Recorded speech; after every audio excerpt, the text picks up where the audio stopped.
What up, everybody? What up, everybody? What's up, everybody? Welcome back to another episode of AC Reviews the World. I am your host, AC the Engineer, and we are at episode 235. Now, I hope everybody had a good day today. It is July 30th, 2026, year of our Lord, and it's time to get into the greatest afternoon show in the world. You ain't got to believe it, but I believe it. That's all that matters. But welcome back to a show where we meet Monday through Friday and just go over topics that I found that we need to review together. We meet every Monday through Friday starting at 6 o'clock. And this show is heavily based on my opinion. So if you ever disagree with anything I say, please leave a comment. Let's have a discussion about it. That's what's wrong with the world today. And if you like this type of stuff and you like my content and my videos, remember the best way to show your support is to hit that like button, hit that subscribe button, and hit that notification bell so you can be up to date on all the videos. But you know how I like to do it. Let's jump right into it. The first topic we got to get over into today is we have to go back over to the Nolan Wells case. So it seems in this case, we have some recent developments where a friend has come forward basically saying that everybody's thoughts about it being a racist group and they were after Nolan is all false. It was a very mixed, diverse group. And he talked about this on the Officer Tatum's podcast. But the family of Nolan Wells has seen it, and they are disputing everything that's basically saying. So let's get over into it and see what we can find out about this whole situation, and we'll get over into some new information about it. But let's jump over into it and see what we can find out, y'all.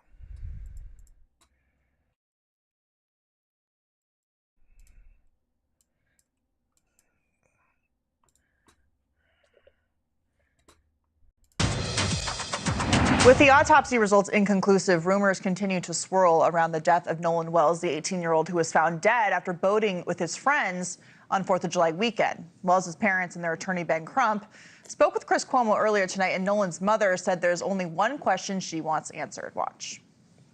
At the end of the day, we would want what any parent would want, which is answers to find out what happened. They also listened to part of an interview that Brandon Tatum did with one of Nolan's friends, and here's how Nolan's stepfather responded to it. You heard that kid Trace in the interview say that he was friends with Nolan and that you guys would know him. Do you know him? Do you recognize him? No, I don't. Just because you park your vehicle in someone's yard doesn't mean that they have to know you. Sounds more to me like he's more focused on getting people to know him and getting away from the fact that his so-called best friend is not here anymore. Brandon Tatum is. Now, when he mentioned not knowing someone's car in your driveway, I don't really know. Maybe I would think as the owner of the house, I would ask whose car that was. Oh, that's my friend. I would probably meet the friend, especially if they're saying that they are close like that. But we don't know the relationship. But no matter how it is, it's a tragic situation. And for some reason, they're disagreeing with what the friend is saying. And they're saying that he's only looking for a way to get noticed. But is that true? Let's keep going, though. The host of the Officer Tatum show, and like I just mentioned, he spoke with some of Nolan's friends. He joins us now. Brandon, thank you for being here. So first, just your reaction to Nolan's stepfather saying he doesn't recognize his friend Trace, who you interviewed, basically alleging that he didn't know him very well at all, if at all. It's slightly disappointing. I mean, I don't know these people, to be honest. I don't know who's really friends or not. I'm just going off of what Trayston told me. But Trayston did share pictures of him with Nolan at prom. He told me he not only just parked the car outside, he had been over Nolan's house multiple times, and he also gave Nolan a ride to school on multiple occasions. So it's very confusing. I don't know why a young man would say that he's friends and literally be emotional when he talked about Nolan. I mean, he literally cried and teared up off camera, and I felt like it was very genuine. And for the parents to say that they don't know him at all and won't even consider the fact that he believed he was friends with Nolan, it's very shocking to me, and I don't know if they're being genuine because you don't always know your children's friends, Right. or are they still trying to hold on to this agenda that no one who disagrees with the narrative of racism can possibly be associated with them because it destroys their money. Well, I'm not saying the parents' money grift, but Benjamin Crump's money grift. Yeah, I mean, we heard from Nolan's parents, and of course his mother. Any parent would want to know what happened, and she expressed that. But there are motives with Ben Crump and his history. There are lawsuits now suing his friends and social media companies fueled by Ben Crump. Do you think that he's helping this family or hurting them in their quest for answers? Well, Katie, I think he's destroying the reputation of this family and also hurting this investigation. The fact that he put out the autopsy prematurely when law enforcement didn't even put out the autopsy it can convolute the investigation, because now when you interview witnesses, you don't know if they are saying things because they saw it on television or have they genuinely had an experience only they would have if they were actually there at the scene. And then also, I want to believe his mother. I don't have any reason necessarily, because I don't know her personally, to believe that she would just lie. But when I look at the facts, why wouldn't she communicate with with Warren and their family? They showed me text messages, they showed me phone calls where they called and reached out to her. And if I personally want to know what happened to my child, the first person I'm going to talk to is the people who last saw him alive. I don't understand why they take the position of saying it's us versus y'all. And now you want to subpoena phones and do things like that, which are going to take, I don't know, months for it to come out. And they may not even be granted. I mean, you got to think, Nolan was an adult. He wasn't a kid. So some of these social media platforms may not even grant them access to his account if they don't have somewhat of a legal search warrant. So I just wish that they would have come together as a community and got to the bottom of this, got information, and then shared it to the public instead of, making it a divisive thing up front. Yeah. Now, I do understand where you think you want to reach out to them, but the parents they think that they did something wrong. They think that someone killed their child. They don't just think that he went missing or something went wrong. They think that someone killed their child. So they're not going to try to reach out and get information from them. I don't know why they immediately went to a black versus white thing, or if they just had no intention of just talking to the friends in general. I can't imagine the pain that the parents are going through. But I think that they feel like they need to get the answers they deserve, and they deserve they deserve the truthful answers and what's real. But will they get that, or will they just disagree with whatever the investigation holds? Now, Mississippi has a lot of things about its history that makes black people worried about the justice system in general, which, I mean, is fair point. But if you don't get the answer you're looking for and you still claim racism, I mean, how do you know if the answer they're telling you is right or wrong if you automatically think they're lying to you? Let's keep going, though. Brandon, we're still waiting on the toxicology report, but from interviews with Nolan's friends, we do know that drinking heavily was involved, and that Nolan was drinking. And you have on good authority that drugs potentially could have been involved as well. You also visited the island. Just what are your takeaways from what we know about the conditions there and the status of the investigation? Well, at this point, and I always encourage people to wait until the full investigation is out before you make a conclusion or a determination of whether somebody's guilty or not. Going out to Horn Island was very revealing to me, because the initial statements from people who are talking about this, especially the Nolan Wells family, that they were acting as if they just dropped Nolan off at an abandoned island where no one was around to watch him get murdered or something. And then now you go and look at it and you go, well, no, there was tons of people there. That gives me encouragement that somebody saw what happens. But it also proves in many ways that they didn't just abandon him as if he was a little kid on the island by himself. So seeing the island, going there, gave me a pretty good understanding about what happened.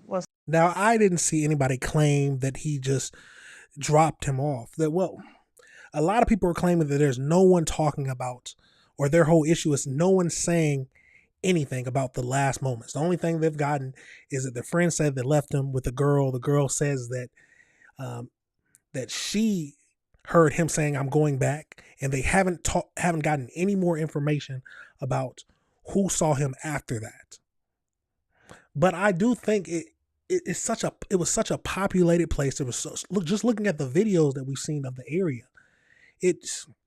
There were so many people around.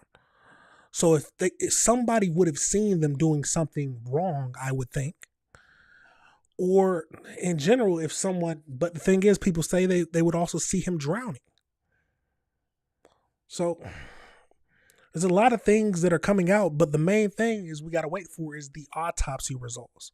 Because the main thing we got from the independent autopsy was basically just that he had some bruising on the back of the head and the deep tissue, which could be from blood pooling.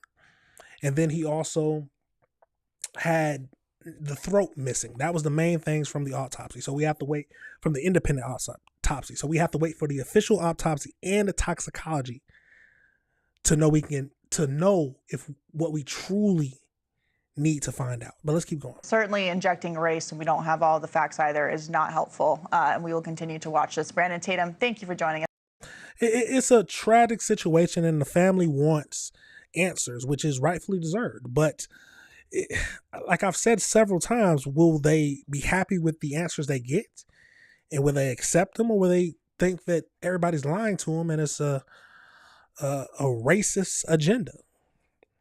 Now let's get over into the updates. Oh, well, hold on. I did see something else real quickly. Let's get over into that.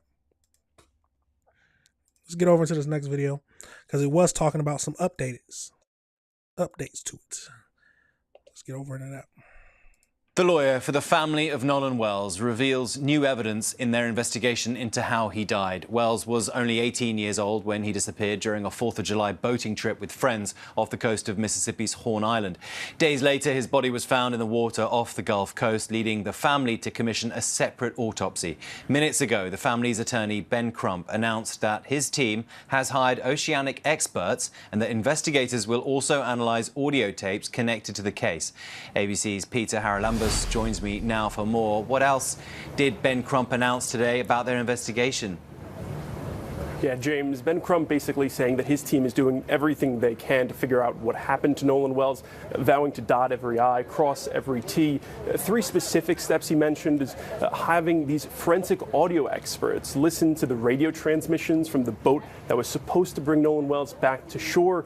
They've had these oceanic experts as well looking at tide charts for the time around July 4th to trace where Nolan Wells' body might have gone, as well as having the doctor who did the autopsy in the case specifically look at Nolan Wells' throat and lungs, trying to figure out if he was conscious when he went into the water. He also implored Nolan Wells' friends to come forward if they have any information, saying, and I quote here, "Do for Nolan what he would have done for you." Yeah, that is another big part. The lungs. We need to know what if his lungs were filled with water and if he drowned. That is the biggest thing, because if he drowned, there's no official signs of blunt force trauma that you can clearly see. That sounds like him, like, especially if he comes back with alcohol or different drugs in the system. It's an accident. He accidentally drowned. I can't see any other reason behind it. But let's keep going. Nolan's family is also issuing subpoenas to social media and tech companies to try and get records of their son's account. What more can you tell us? Yeah, this is a group of civil subpoenas to the companies including Facebook, Instagram, WhatsApp, Snapchat, TikTok, and the GPS tracking app Life360. This stems back to what Nolan Wells' mother actually told ABC News earlier this month, that when they retrieved his phone, they noticed that it appeared some messages were missing. They're hoping here that by getting the materials themselves from these social media companies, they can figure out what, if anything, is missing from his device. Very sad case. Peter. No, and what I've seen is they've only talked about this. There was no Snapchat data. I haven't seen anywhere they talking about him actually missing text messages, because that'll be a big thing. But this is a tragic situation. The family's very upset, and we all know they just want answers. But the main thing is, will they get the answers that they can accept, or will they believe them? But it's a tragic situation, y'all. Let me know your thoughts, and let me know if you disagree with anything I said. There's no need to go into AI breakdown, but let's pivot over into the next topic we're going to be discussing today. And we got to go to Colin Gray.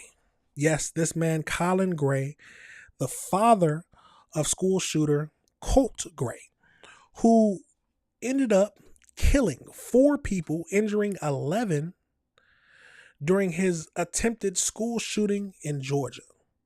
But the father of him is finally being sentenced with 15 years, while the son got life in prison for basically ignoring the signs that his son was a school shooter, or a potential school shooter, or a future school shooter, however you want to say it. Ignoring the obvious signs and still buying him a firearm. Let's get over into it, y'all, and see what we think and see if we agree with that sentence in general.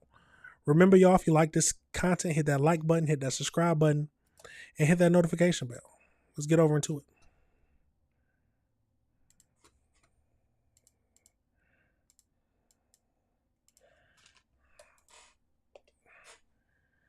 Breaking news out of Winder, Georgia. The father of the teenager convicted in the deadly Appalachia High School shooting that we carried live right here on CBS News 24/7 just got the sentence. In March, a jury found Colin Gray guilty of providing his son Colt the gun that Colt is alleged to have used in that mass shooting, despite warning signs about his son's declining mental health.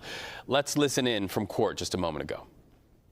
All of your crimes are a form of criminal negligence. None of them require mandatory prison. I don't have a concern that you're going to commit future crimes. You're 55 years old and you have no criminal history. You didn't intend to commit these crimes that you've been convicted of. But the loss here is profound. But I still have to distinguish your acts from the malignant heart in the acts that Colt Gray committed upon the Appalachia School. For each of the murders in the second degree, I'm sentencing you to 15 years in confinement concurrent with one another. For each of the involuntary manslaughters, I'm sentencing you to 10 years confinement concurrent. For each non-merging cruelty to children, I'm sentencing you to 10 years in confinement concurrent. For each non-merging reckless conduct charge, I'm sentencing you to 12 months confinement concurrent. This is an aggregate sentence of 15 years in prison. So he got sentenced to all those things, basically concurrent. If you don't understand what that means serving at the same time, and you go by the longest one. So 15 years in prison for supplying his son with the gun. Now, some might say that he should have gotten the same amount of time that his son got, because his son had a shrine built to a school shooter in his room, and then he still supplied him with a weapon. Any reasonable man, at least I would think, oh, well, my son looks like a potential school shooter. I mean, maybe no parent would ever think that about their own kid, but idolizing a school shooter, he needs help and he needs to be in therapy before he does something crazy. That is my initial thoughts. But let's keep going into this. I'm going to have the sentence filed presently. I want to advise you, I'm required to advise you that you have certain post-conviction appellate rights. You have the right to a court-appointed attorney if you need one, to file a direct appeal or a motion for new trial. Those have to be filed within 30 days of today's date. You have a right to file a petition for habeas corpus to challenge any violation of your constitutional rights or any legal errors. That has to be filed within 4 years of today's date. You have no right to a court-appointed attorney for a habeas corpus petition, as it's a civil proceeding. I'll ask defense counsel to file a placeholder motion for you If you need court-appointed counsel, make sure you apply so that you can comply with those 30-day deadlines. If your motion for new trial is denied, you have a right to a court-appointed counsel and can file an appeal from that within 30 days of that denial.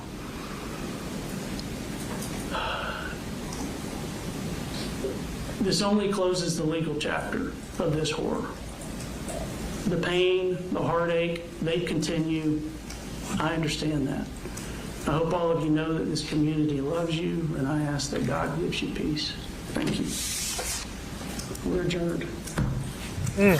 And with that, the father of an accused mass shooter learns as he stands up in court, shackled and taken away by a sheriff's deputy, he will spend 15 years in prison. If I understood him correctly, that judge, he's 55 now, he will be able to get out when he's 70. In that courtroom, live now to correspondent Skylar Henry. He's now outside the courtroom. So Skylar, walk us through what happened in court today. It sounded like the judge has some compassion for that dad, but had to err on the side of what is written in the law books. Now, quick question. Is compassion warranted for the father? Do you think that the father deserves any kind of passion? Or compassion. I said passion. Compassion. Let's keep going. Yeah, that's right, Reed. And the fact that this simply is unprecedented. Certainly the first time any judge in any capacity has had to deal with something like this in this state, only having reference to a few other cases all across the country. In fact, it came up earlier today in the Crumbly case, the Crumbly incident where Ethan Crumbly opened fire on students inside of Oxford High School several years ago in Michigan. His parents ended up serving and are still serving 10 to 15-year prison sentences. And so I think with that being the guide and with that sort of pressure, so to speak, I think that is sort of the fine line that the judge had to walk with in this case. Though we should point out that it was 16-year-old Colt Gray who committed these crimes, was found guilty of those crimes, pled guilty to those crimes, and will spend the rest of his days behind bars without the opportunity of parole. And so I think this is certainly interesting from a legal. Now, I wonder if Colt Gray cared that his father was getting some kind of punishment for what he did. I wonder if he would think that, oh, I wish I never done it because my father's going to go to prison for it, or if he just doesn't care at all. That's my main thing. Perspective. Definitely interesting when you listen to some of those victim impact statements that we heard from earlier today, including the parents and loved ones of those who were killed, all of whom talking about the horrors and tragedies and struggles that they've had to live with in the days and months and years following what happened back in September of 2024. Everything from post-traumatic stress to quite literally physical therapy, recovering from some of those wounds. And then, of course, you have those who have been suffering with the loss of their respective loved ones. I'm thinking of Mason Skirmahorn, his mother, who we've grown a great relationship with and had the pleasure of speaking with several times, who's talked about what challenges she's had to deal with losing her son. Thinking of Coach Ricky Aspinwall, who we had the pleasure of hanging out with his team at Appalachia High School, some of the players remembering him fondly while also talking about the challenges that they are dealing with, not only on the field, but in the classroom and in their everyday lives, not having that coach and mentor there. I'm thinking of Christina Irami, a math teacher who everyone loved inside of Appalachia High School. And then, of course, Christian Angulo, who was incredibly brave, shot in the chest, but still managed to close the door to prevent some of his other classmates from being shot at the time of the shooting. So when you take all that into consideration, this is a community that is suffering and will be recovering for quite a long time. Everywhere you go around here, you see Appalachia Strong on cars, on bumper stickers, on buildings, everywhere. Because yes, this community may not be that large, but it is a community that is filled with pride. And a lot of people remembered what happened that day. Yes, this is a close to a chapter in a very tragic book, but obviously, as you heard the judge say, still a lot more that they'll have to deal with emotionally moving forward. This is a tragic situation, y'all. Absolutely tragic. My main thing is I'm truly thinking that I am 100% in agreement that the father might need to serve the rest of his life in jail. Now, because this is crazy.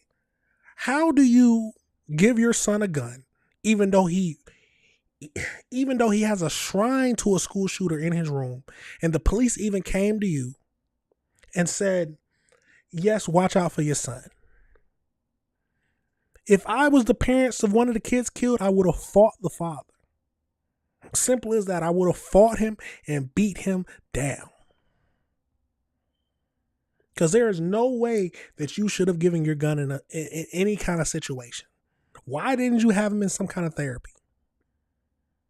It's crazy to me, y'all. Well, there's a reason you and I are friends, because we share a value, and that is on days like this, typical news coverage tends to focus on the people accused, the people meeting their accountability moment, but you so artfully and so appropriately named every one of those victims and gave them their humanity. And that tees me up, I guess, to my next question. Is there conversation in that community that they are aware? You know, you called it unprecedented, but now with that judge's sentencing, there is precedent set. Is there community conversation saying that this will now be repeated in community after community if the situation is like this one? Now, I feel like we got the gist of this video. But yes, if the father supplied the child with the gun or is in any way involved with the child committing this heinous type of crime, the father needs to serve some time. And I'm thinking just as long as the kid, if we being honest. It depends on how much he helped the situation or put his hands into the situation, however you want to say it. But it's a crazy situation, y'all. Let's get over into the AI breakdown just to wrap this all up and see what else we can find out about this case. So as we know, Colin Gray, the father of the Appalachia High School shooter Colt Gray, was sentenced to 15 years in prison. So I did want to go into more details about the school shooting itself and then the father's involvement. So we know that on September 4th, 2024, 14-year-old Colt Gray carried out an attack on Appalachia High School in Georgia. He ended up killing 4 people, 2 teachers, and 2 students, ages 14 and 11. He was sentenced to life in prison without the possibility of parole on July 28th, 2026. And then the main thing with the father's criminal involvement is he purchased the murder weapon in December 2023. Colin brought his son the AR-15 rifle. So the gun was purchased just months after the local police and law enforcement interviewed Colin and Colt regarding online school shooting threats made by the boy in 2023. Authorities explicitly warned to secure his weapons, ignoring the shrine. So prosecutors revealed that Colt had a shrine dedicated to the Parkland school shooter on his bedroom wall, which his father ignored. Colt also texted his father weeks prior, whenever something happens, just know the blood is on your hand. Whoa, whoa, whoa. Evidence photos presented by CNN showed multiple unsecured firearms kept openly on the top shelf of the bedroom closet the father and son shared. When Colin's daughter texted him during the active shooting to report that 3 people had been killed at the school, Colin never tried to call his son or to check on him or stop him. Months after the police warn you that your son is making these crazy threats online about shooting up the school, secure your firearms because he is a future killer. Then months after that, you buy him a firearm of his own, even though he had a shrine to it. Nah, see, you deserve more than 15 years. And it's a crazy thing, y'all. Let me know your thoughts and let me know if you disagree with anything I said, because that is crazy. Do you think that 15 years was enough for him, or are you like me and think, oh, he needed to spend the rest of his life in prison for what he did and what he let his son do? Some people might say, oh, well, your parent can't always control the kid. He damn sure could have controlled him. Maybe he would. I mean, he at least couldn't have helped. It seems like he helped him in every single way. This is crazy, y'all. Let me know your thoughts and let me know if you disagree. It's a crazy world, but this is the type of stuff we have to review together, y'all. We're going to pivot now into our next topic, where we have an equally disturbing case where this man is currently being sentenced this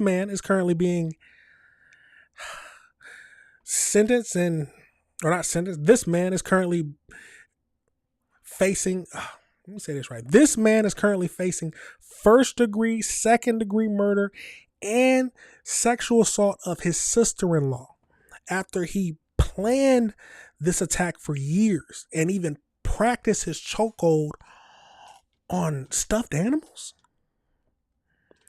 Yeah, some people are crazy. But let's get over into this. This former Long Island teacher. Let's get over into it, y'all. It's a crazy world, but this is the type of stuff we got to review together. Absolutely crazy.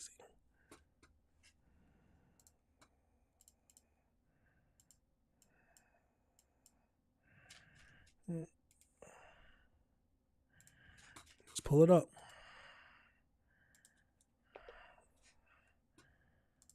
Well, disturbing new details about a music teacher on Long Island accused of stalking, raping, and murdering his sister-in-law. Joseph Horner pleading not guilty today in court. Prosecutors revealing how they say moments before the attack, he practiced the chokehold he ultimately used on his victim. Long Island reporter Stacey Sager joins us live with the details in Garden City. Stacey?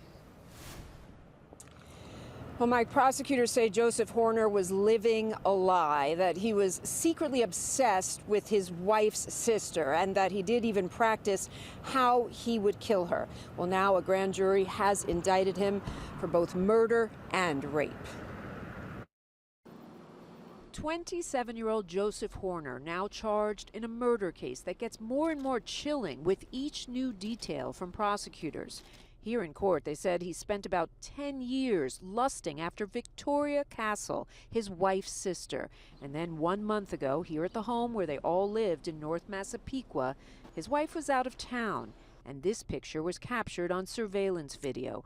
Horner practicing a chokehold on a stuffed animal. The same method he allegedly used to violently end Victoria's life. It was 15 minutes later, and prosecutors say Horner also raped her. I'm a geology major at Stony Brook University. Victoria, seen in this video given to us from officials at Stony Brook University, where she was getting her PhD. Her sister, Horner's wife, in court today with their whole family. But they made no statement to reporters, neither did Horner's defense attorney. What's also incredibly chilling, prosecutors say Horner took a FaceTime call during the killing from his wife. He acted like nothing was wrong. He acted like he hadn't just left her sister lying on a bed. Here at the This man is diabolical. Now, I was wondering, like, what did his wife look like? His wife ain't even ugly. This is crazy. Not to say that he should do it if she was ugly, but lusting after her for 10 years. 10 years, and then when your wife's out of town, you decide to murder and sexually assault her? You deserve to spend the rest of your life in prison. That is what prison is for. For these down bad, awful human beings. Let's keep going. Elementary school in Oceanside, where Horner was a well-liked music teacher. Absolute shock in a community now filled with questions. Well, I need to do a better background check, bottom line. When a teacher is hired, are there mental health evaluations? I am horrified that this person had access to children. Also horrifying, the fact that Horner allegedly called 911 calmly right after the killing to report to police what he had done. Changed his clothes, sat on the porch and waited for them. I think that just goes to the twisted, violent person that he is. So he didn't even try to hide it. Yeah. Now she was asking deeper background. You're not going to find this in a background check. We know that. Now somebody did say mental health evaluation. Would you be able to tell this from a mental health evaluation? Someone this deranged and sick in the head who would do all this and then wait, call the police so he could go, because I'm assuming he knew he couldn't hide it. So he said, I might as well go to jail, and he was willing to do it. You know how crazy that is? Let's keep going. And prosecutors say that Horner also broke into Victoria Castle's downstairs apartment looking for any explicit photos of her that he might find. He also saved photos of her from her social media accounts. Again, he pleaded not guilty here at court today. He is being held without bail. But if convicted on these charges, he could face life in prison without the chance of parole. How do you call and confess and then plead not guilty? That don't even make sense, y'all. But let's get over into this next one and see what else it tells us. We are here today to announce the grand jury indictment of 27-year-old Joseph Horner on charges of 1 count of first-degree murder, 2 counts of second-degree murder, and 2 counts of first-degree rape. On the morning of June 29th, 2026, the defendant asked his sister-in-law, 25-year-old Victoria Castle, for help moving a keyboard upstairs to his apartment. This seemingly innocent request masked a much darker and ultimately deadly motivation. It was a cover for the defendant to finally act on his decade-long chilling lust for his sister-in-law. Victoria lived in the lower level of a 25. I just peeped. 25 years old. He lusted after her for 10 years. Yeah, he's a pedophile. He's a pedophile. I was wondering why they was bringing up him working around young children. Okay, I understand it now. I didn't understand it first, but 15 years old, he was already lusting after her. Yeah, throw him under the jail. Throw him under the jail. family home on North Oak Street in North Massapequa. Her sister and the defendant lived in the upstairs apartment of the same home. After moving the keyboard, the defendant claimed that he would return downstairs to get the bench. But that was just another excuse in this planned, twisted attack. After the defendant returned to the victim's apartment, he allegedly, suddenly, and unprovoked attacked Victoria from behind. He put her in a chokehold until her body went limp. He then removed her clothing, placed her on her bed, and raped her. She suffered internal hemorrhaging and bruising from the assault, and later died as a result of manual strangulation at the hands of her own brother-in-law. During the alleged attack, the defendant answered a FaceTime call from his wife, the victim's sister, who was away on a bachelorette trip. During that call, the defendant acted as if nothing was wrong, as if he hadn't just violently attacked her sister, as if Victoria's body wasn't laying motionless just a floor below. Victoria was a promising young woman who had a bright future ahead of her. She was pursuing a PhD in geology at Stony Brook University and had traveled the world. Her life was senselessly cut short by a man she had welcomed into her family with open arms. The Castle family treated this defendant as one of their own, completely unaware of the monster lying within the lust he concealed for a decade. Absolutely sickening. Truly sickening, y'all. Let's get over into the AI breakdown. We got the gist of that. Let's get over into this AI breakdown and just find out more information, because this is a crazy thing to think about, y'all. So as we know, Joseph, a 27-year-old former music teacher, pleaded not guilty during his Nassau County Court arraignment on July 29th. He faces a grand jury indictment charges with giving him first-degree murder, second-degree murder, and first-degree rape in the death of 25-year-old sister-in-law Victoria Castle. So, like we know, he alleged her into the shared split level home by asking her to help him move a piano. At the arraignment, prosecution from the Nassau County District's Attorney Office revealed surveillance video capturing him practicing the chokehold on a stuffed animal just minutes before the murder. Authorities allege he harbored a decade-long fixation on Castle. According to the district attorney, Hone even answered a FaceTime from his wife. He has been remanded without bail. So I did have some more details because I love more details on this situation. So prosecution alleged that this decade-long obsession, including him violating her privacy by sneaking into her apartment to access her electronic devices. So he admitted to police that he had held Castle by the throat for 3 minutes. After the attack, he changed his clothes, called 911, and calmly sat on the front porch stoop. When police arrived, he lacklusterly stated, "I did it. She's downstairs. I'll wait here." And this is the man pleading not guilty now? Yeah, okay. Victoria Castle was a 25-year-old PhD student at the beginning of her life. He was a choir teacher at the time. Following his initial arrest, the school immediately placed him on leave and is actively moving to terminate his employment. I don't know why it takes so long to terminate his employment. It should have just, bow, he's gone. But this is a crazy situation, y'all. Let me know your thoughts and let me know if you disagree with anything I said.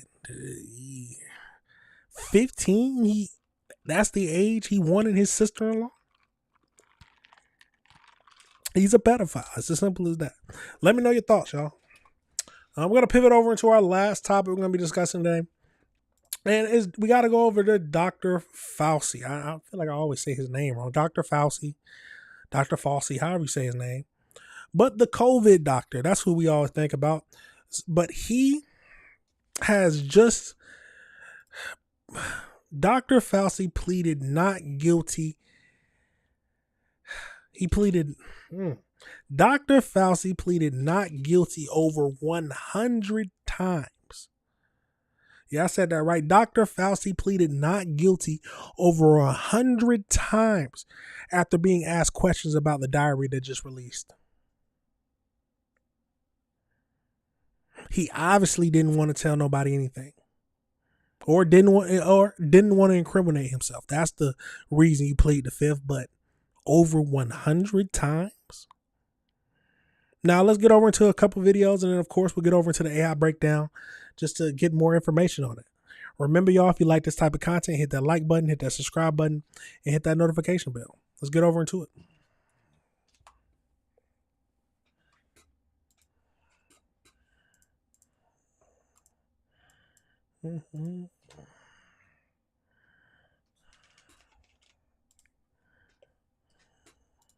Anthony Fauci in the hot seat. Major fireworks on Capitol Hill as Republicans pummeled the former head of the National Institutes of Health with questions about the COVID pandemic. But on the advice of his lawyers, he pled the fifth repeatedly. As Justin Finch reports, the man once known as the most famous doctor in America is now fighting for his reputation.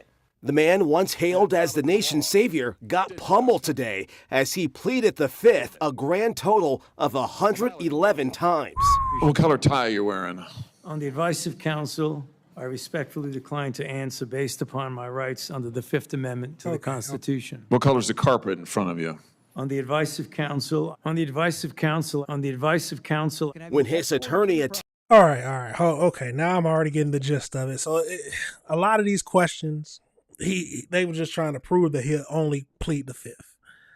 I don't know how many actual questions he was asked that he truly felt would incriminate him, but At this point, after that, this is just a joke. I wouldn't have asked so many questions just knowing he'd plead the fifth. Let's keep going. Attempted to speak up for him. Security, please remove him from the room. He was expelled from the hearing. Thank you to you for your service to this nation. Democrats came to Fauci's defense. And it is unfortunate that you have been put in the position that you are in today.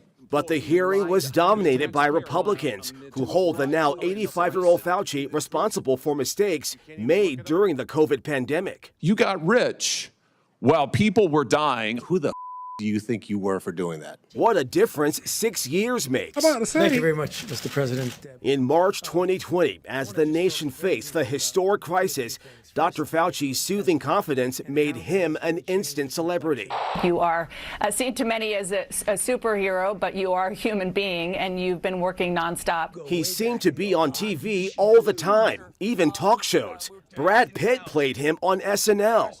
I'd like to thank all the older women in America who have sent me supportive, inspiring, and sometimes graphic emails. His just-released diary, which he kept on his government-issue laptop, shows he relished the fame. Press is going wild with me, he wrote. Very flattering. Truly unbelievable. People naming their dogs after me. But as the death toll rose and Americans suffered under punishing lockdowns and school closures, Fauci's star began to dim. I mean, this guy was wrong about everything.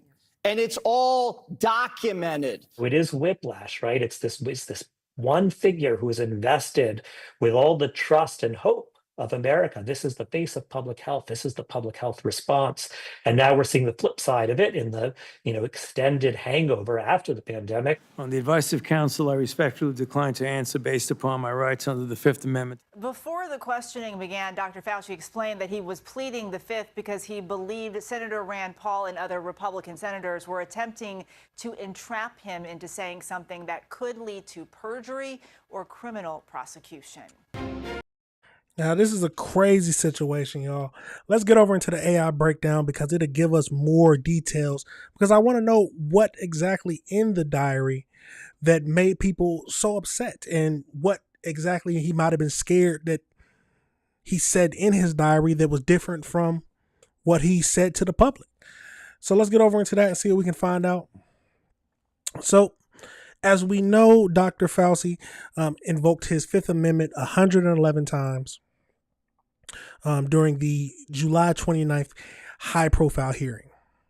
So the main thing I wanted to talk about, let's get over into the diary.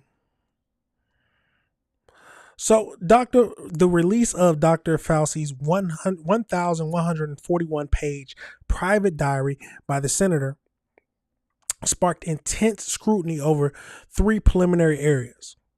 So in March of 15th, 2020 entry, Fauci noted that he explicitly directed the New York City Mayor Bill to shut down the city. He wrote, "I went on to tell him he should close the bars and restaurants in New York City. He said that he would base this on my recommendation. Days later, he advised the mayor to go ahead with the full citywide shelter-in-place order despite pushback from the governor."